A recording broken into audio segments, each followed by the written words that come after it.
Joshua chapter 8. Then the Lord said to Joshua, "Do not be afraid or discouraged. Take all your fighting men and attack Ai, for I have given you the king of Ai, his people, his town, and his land. You will destroy them as you destroyed Jericho and its king, but this time you may keep the plunder and the livestock for yourselves. Set an ambush behind the town." So Joshua and all the fighting men set out to attack Ai. Joshua chose 30,000 of his best warriors and sent them out at night with these orders: hide in ambush close behind the town and be ready for action. When our main army attacks, the men of Ai will come out to fight as they did before, and we will run away from them. We will let them chase us until we have drawn them away from the town. For they will say, "The Israelites are running away from us as they did before." Then, while we are running from them, you will jump up from your ambush and take possession of the town, for the Lord your God will give it to you. Set the town on fire as the Lord has commanded.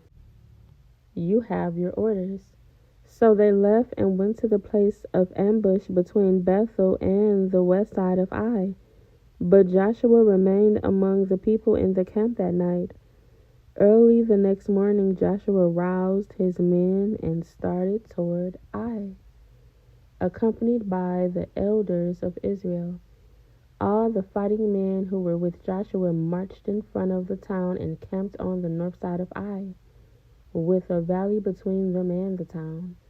That night, Joshua sent about 5,000 men to lie in ambush between Bethel and Ai, on the west side of the town.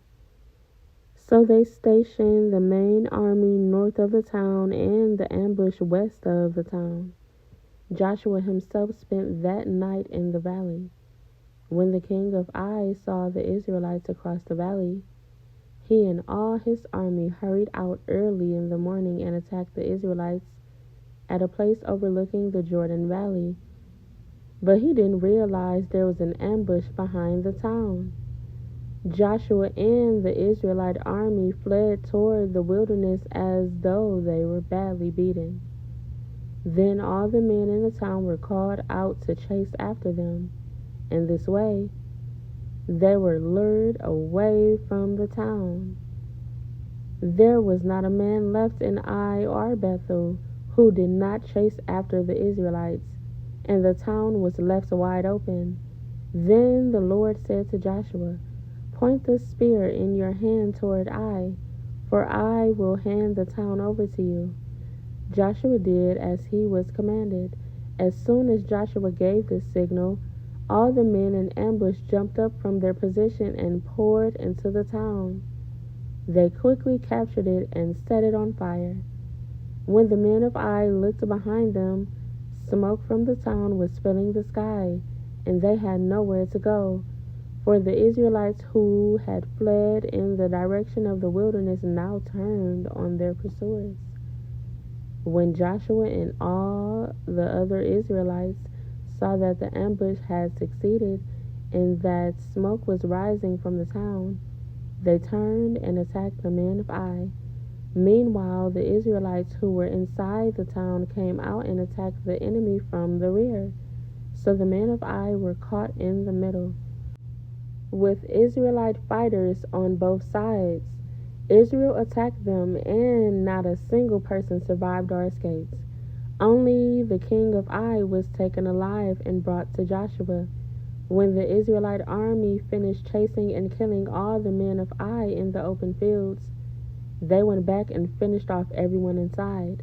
So the entire population of Ai, including men and women, was wiped out that day, 12,000 in all. For Joshua kept holding out his spear until everyone who had lived in Ai was completely destroyed.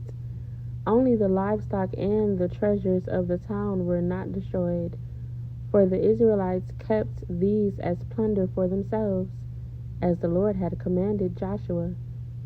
So Joshua burned the town of Ai, and it became a permanent mound of ruins, desolate to this very day. Joshua impaled the king of Ai on a sharpened pole and left him there until evening. At sunset, the Israelites took down the body as Joshua commanded, and threw it in front of the town gate. They piled a great heap of stones over him that can still be seen today. Then Joshua built an altar to the Lord, the God of Israel, on Mount Ebal. He followed the commands that Moses, the Lord's servant, had written in the book of instruction. Make me an altar from stones that are uncut and have not been shaped with iron tools. Then on the altar they presented burnt offerings and peace offerings to the Lord. And as the Israelites watched, Joshua copied onto the stones of the altar the instructions Moses had given him. Then all the Israelites, foreigners and native-born alike, along with the elders, officers, and judges, were divided into two groups. One group stood in front of Mount Gerizim, the other in front of Mount Ebal. Each group faced the other, and between them stood the Levitical priests carrying the Ark of the Lord's covenant. This was all done according to the commands that Moses, the servant of the Lord, had previously given for blessing the people of Israel.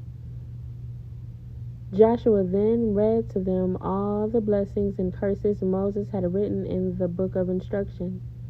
Every word of every command that Moses had ever given was read to the entire assembly of Israel, including the women and children, and the foreigners who lived among them.